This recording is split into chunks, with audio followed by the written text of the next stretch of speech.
नाज़रीन, मौलाना फजल रहमान का बयान ज़ेर बहस है। अभी आपने प्रोग्राम से पहले हनीफ अब्बासी साहब जो वफाकी वज़ीर रेलवे हैं उनका पॉइंट ऑफ व्यू सुना। हमने इंजीनियर ज़िया रहमान साहब को दावत दी है जो जमीयत उलमा इस्लाम फ़े के मरकज़ी रहनुमा हैं। ज़िया साहब, अस्सलाम वालेकुम। वालेकुम अस्सलाम भाई। ज़िया साहब, आपके पास रद्द-ए-अमल मौलाना के बयान के ऊपर पहुँच गया होगा।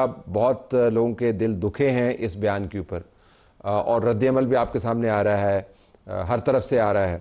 मैं आपसे जानना चाहूँगा कि सियासी तनाज़े को शुहदा के मामलात के साथ जोड़ने की ज़रूरत क्यों महसूस हुई? तनकीद आप करें इस्टेब्लिशमेंट पर, तो शहीदों को बीच में लाने की ज़रूरत क्यों महसूस हुई?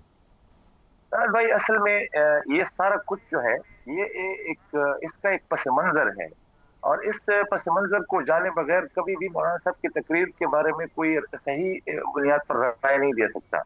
सबसे पहले मैं आपके नोटिस में ये बात आपके इल्म में है, बल्कि बहुत अच्छी तरह आपके हुकूमत ने हमेशा इस राय का इजहार बरमला किया है कि हमारी अफवाज को कभी भी अगर लड़ने की जरूरत पेश आई तो जमीयत उलमा इस्लाम उनके शाना बशाना लड़ेगी। ये चीज नजरअंदाज कर दी जाती है। जमीयत उलमा इस्लाम वो कुव्वत है कि जिस कुव्वत ने मजहबी तबके को शिद्दत पसंदी से की तरफ जाने से रोका है। वो एक बफर जोन का किरदार उन्होंने अदा किया है और पाकिस्तान की रियासत के साथ उनको जोड़े रखा है, पाकिस्तान के आईन और कानून को के साथ उनको जोड़े रखा है। इस तरह के मजहबी जहन तबके को जो जिहाद की तरफ और शिद्दत पसंदी की तरफ अपने आप को माइल समझते हैं, उनको पाकिस्तान के आईन और कानून के साथ वाबस्ता रखना, ये इस जमीयत उलमा इस्लाम का कारनामा है। जिस जमीयत उलमा इस्लाम के बारे में ये बात की जा रही है कि जी हमने तो शुहदा के खून की कदर नहीं है, हालांकि ये आउट ऑफ कॉन्टेक्स्ट है।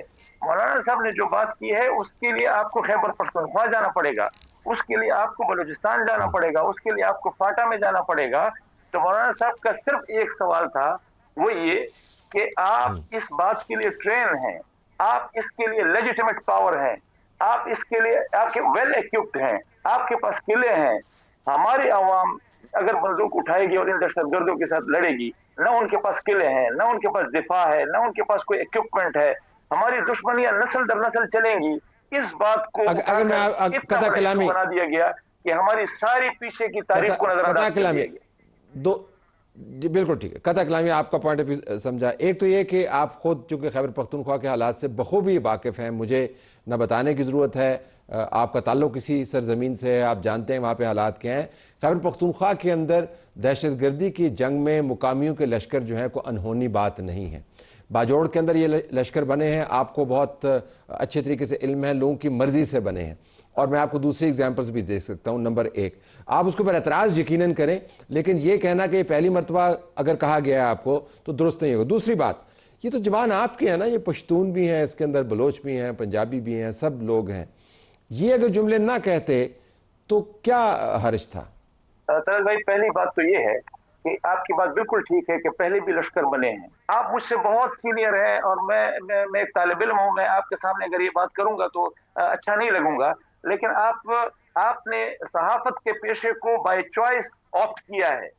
अगर मैं सियासत के मैदान में हूं तो मैंने सियासत को ये बाय चॉइस ऑप्ट किया है। अगर कोई और किसी मैदान में जाता है, अगर हमारे लॉ एनफोर्समेंट एजेंसीज में लोग जाते हैं तो वो बाय चॉइस ऑप्ट करते हैं।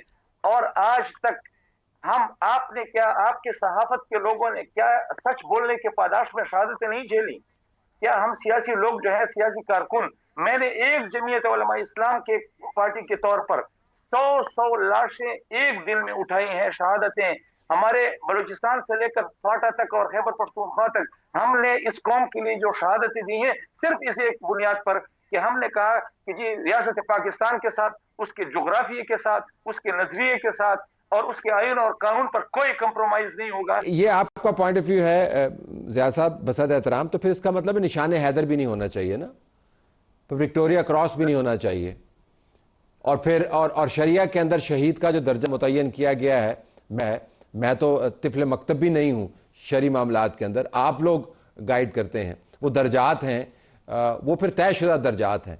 वो ना दीनी उलमा के लिए हैं, ना सहाफ़ियों के लिए हैं, ना इंजीनियर्स के लिए हैं, ना डॉक्टर्स के लिए हैं, वो अफवाज के लिए हैं। तो फिर ये फिर सारा कुछ नहीं होना चाहिए ना, वो तो है। देखिए तलत भाई, ये तो लाजमी बात है कि हम शहीद की शहादत और उसकी अजमत का इनकार तो कभी ना पाकिस्तान में जमीयत उलमा ने, न किसी ने भी नहीं किया। लेकिन मसला ये है कि ये शहादतें पाकिस्तान का एक सिविलियन भी देता है, ये आपका सियासी कारकुन भी देता है, ये आपका सहाफी भी देता है। शहीद तलत भाई वो सहाफत का होगा, शहीद वो सियासत का होगा, शहीद वो अफवाज का होगा, वो हमारी सर आंखों पर।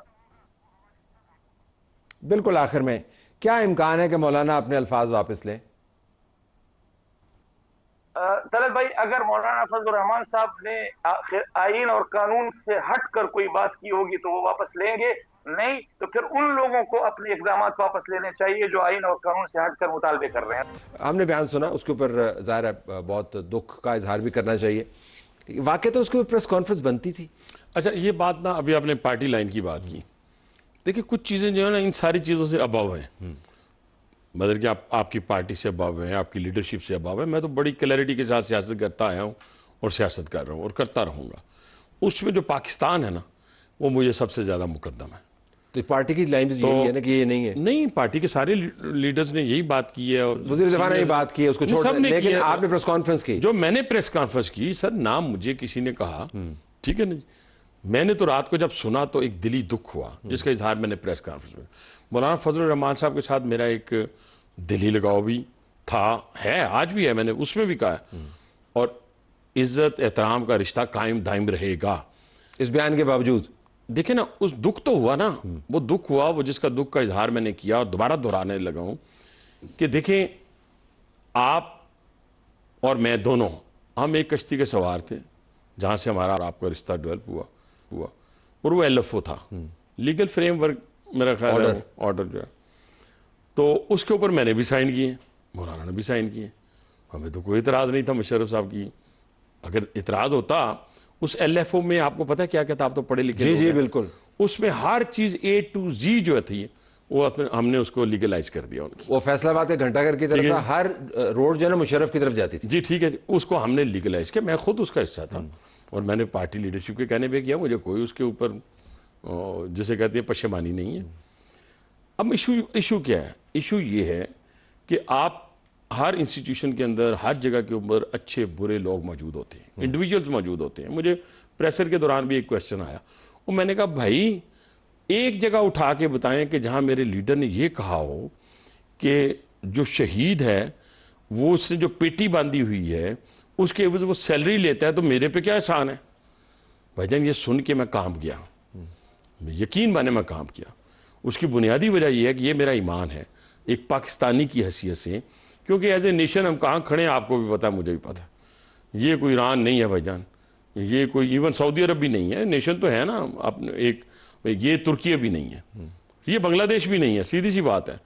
ये पाकिस्तान है जहाँ पे हम अपने ज़ाती मफादात की खातिर पहले पख्तून बन जाते हैं, पहले पंजाबी बन जाते हैं, पहले बलोच बन जाते हैं, पहले कश्मीरी बन जाते हैं, पहले सराइकी बन जाते हैं। यानी टुकड़ों में तकसीम हो जाए पाकिस्तान, खुदा ना खास्ता अगर ये इंस्टीट्यूशन ना हो। और इस इंस्टीट्यूशन के शौदा कौन है?